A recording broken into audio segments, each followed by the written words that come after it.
Maintenant, je vous propose de parler d'entreprise à mission. Qu'est-ce qu'il y a derrière ce terme? Qu'est-ce que ça veut dire? On va tout savoir avec le président de la communauté des entreprises à mission, justement, Aymeric Jacquia, que je vous invite à applaudir.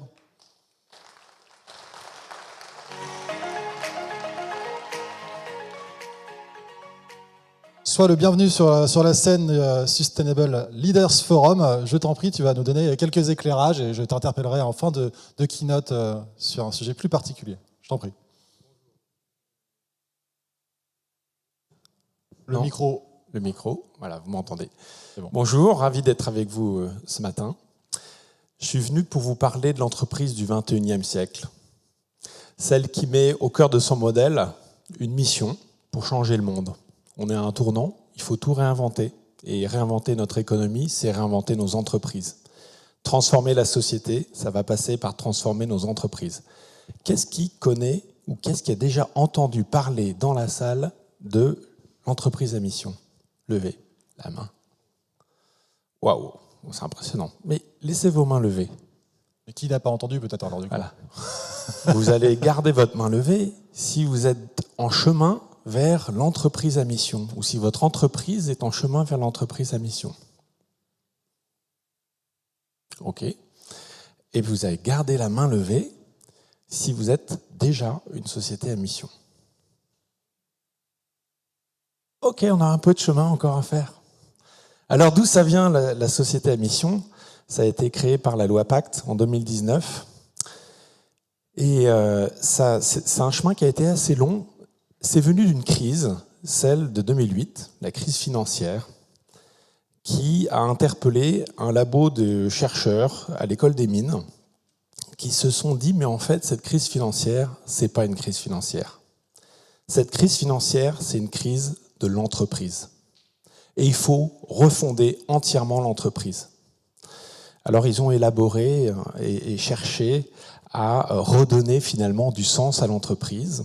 Ils ont élaboré un modèle qui a été expérimenté par quelques pionniers avec le Collège des Bernardins, une expérimentation qui a duré quelques années et dont j'ai eu la chance de faire partie avec mon entreprise, avec Camif, qui a été un peu précurseur et pionnier sur ce chemin.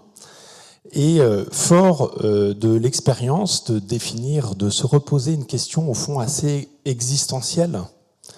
À quoi sert l'entreprise? Pourquoi elle existe? Et quelle est finalement sa raison d'être? D'être capable de traduire cette raison d'être au cœur du modèle économique de l'entreprise avec des objectifs sociaux, environnementaux qui sont engageants parce qu'ils sont inscrits dans les statuts de l'entreprise. Alors ça, on se rend compte que ça met en mouvement l'entreprise et ça la transforme en profondeur. Fort de cette expérience, on a souhaité la partager. On a créé la communauté des entreprises à mission en 2018, qui est une association d'intérêt général pour pouvoir offrir un cadre de partage aux dirigeants qui souhaitent, comme vous et comme tous ceux qui ont levé la main, rendre leur entreprise plus contributive aux enjeux sociaux, environnementaux, qui souhaitent redonner du sens à leur entreprise et à leur engagement en tant que dirigeant et à leur engagement en tant que leader. Parce qu'aujourd'hui, on en est conscient, l'entreprise est la plus puissante force de transformation de la société qu'on ait à disposition pour adresser les grands enjeux qui sont les enjeux de l'humanité et les grands enjeux qui sont les enjeux dans vos secteurs respectifs. Et c'est aussi un levier d'innovation, c'est aussi un levier d'engagement pour les collaborateurs, c'est aussi un levier de performance. Alors l'association aujourd'hui, elle compte à peu près 600 membres qui sont engagés, qui sont en chemin ou qui sont déjà sociétés à mission. Et elle offre ce cadre de partage aux dirigeants. C'est un chemin qui est long, qui prend du temps, mais qui est juste passionnant. Et puis on continue d'enrichir ce modèle et de le faire connaître. C'est pour ça que je suis là aujourd'hui. Alors, qu'est-ce qu'une société à mission telle qu'elle est définie dans la loi Pacte?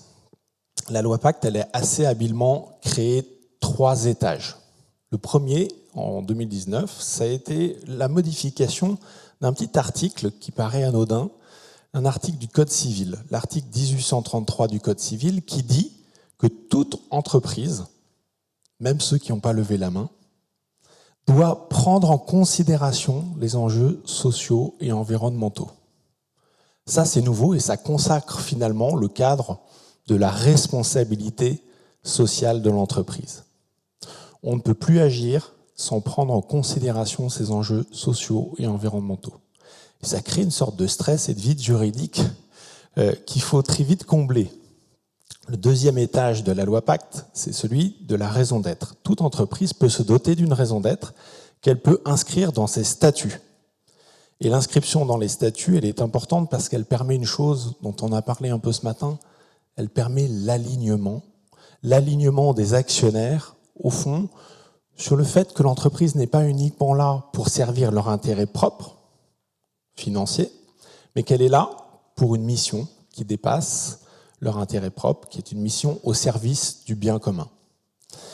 Et enfin, la loi Pacte consacre un nouveau modèle d'entreprise, une qualité qui s'adapte à tous les statuts d'entreprise existantes, qu'on soit une structure de l'ESS, une SARL, une start-up qui vient de démarrer, un grand groupe, une ESA, qu'on soit coté ou une société familiale. Et cette qualité, c'est la société à mission.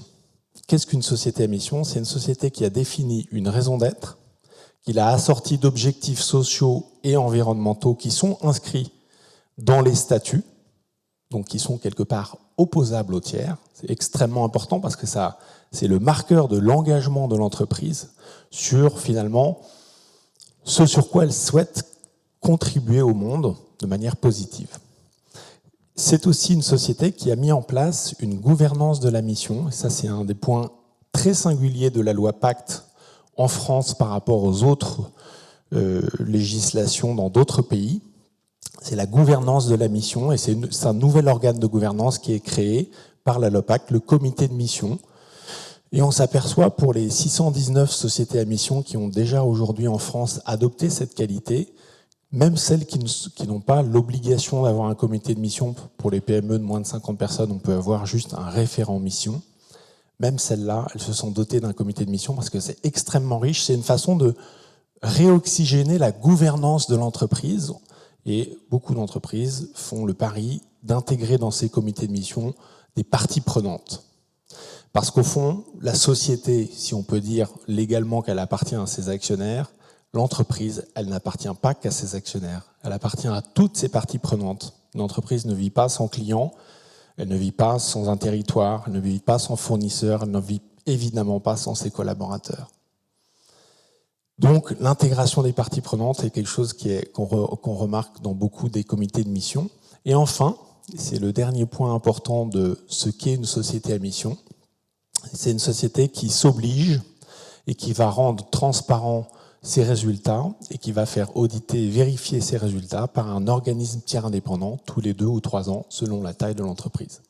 Et on pense que ce modèle, c'est probablement le meilleur cadre pour rendre vos entreprises plus contributives et pour mettre vos entreprises sur un chemin de progrès. Parce qu'il va falloir les transformer de l'intérieur et ce modèle, il est vraiment intéressant parce qu'au fond, il engage la transformation en profondeur du modèle. Comment il le fait? Il le fait notamment en refaisant vivre et refaisant battre le cœur des collaborateurs. Parce que je dis souvent, l'entreprise, c'est faire le pari de l'amour. Mais si on aime le monde dans lequel on vit et qu'on a envie de le transmettre à nos enfants, alors il faut que nos entreprises, elles bâtissent ce nouveau monde.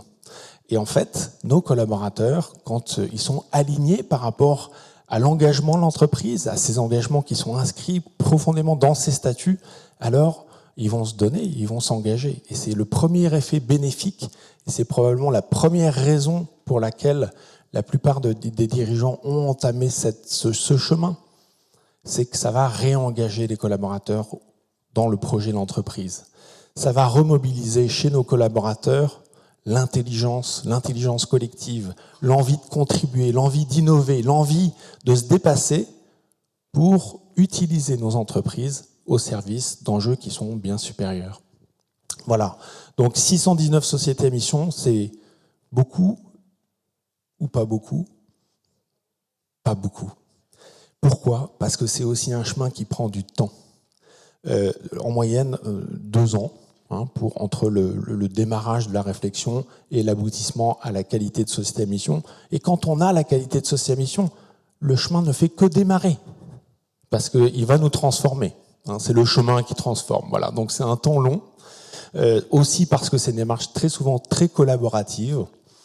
Mais une fois qu'on a fait cette démarche-là, on voit que c'est un formidable levier d'engagement, d'innovation, de performance sociale, environnementale et économique pour l'entreprise.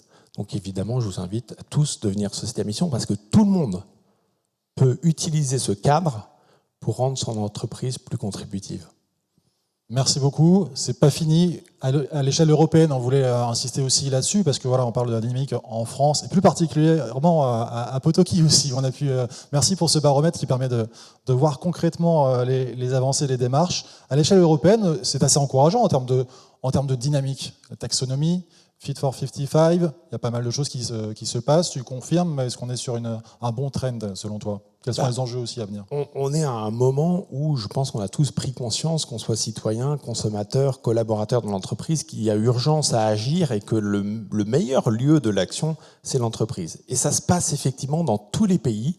Et en Europe, il y a une dynamique très forte sur les évolutions réglementaires, la CSRD, qui va rendre quelque part un peu obligatoire les démarches de RSE, de transparence, d'obligation de reporting pour beaucoup d'entreprises. Mais nous, on pense, au sein de la communauté, c'est notre enjeu de plaidoyer, que ça ne suffit pas. Aujourd'hui, on ne peut pas se contenter d'être une entreprise responsable. On doit être une entreprise contributive.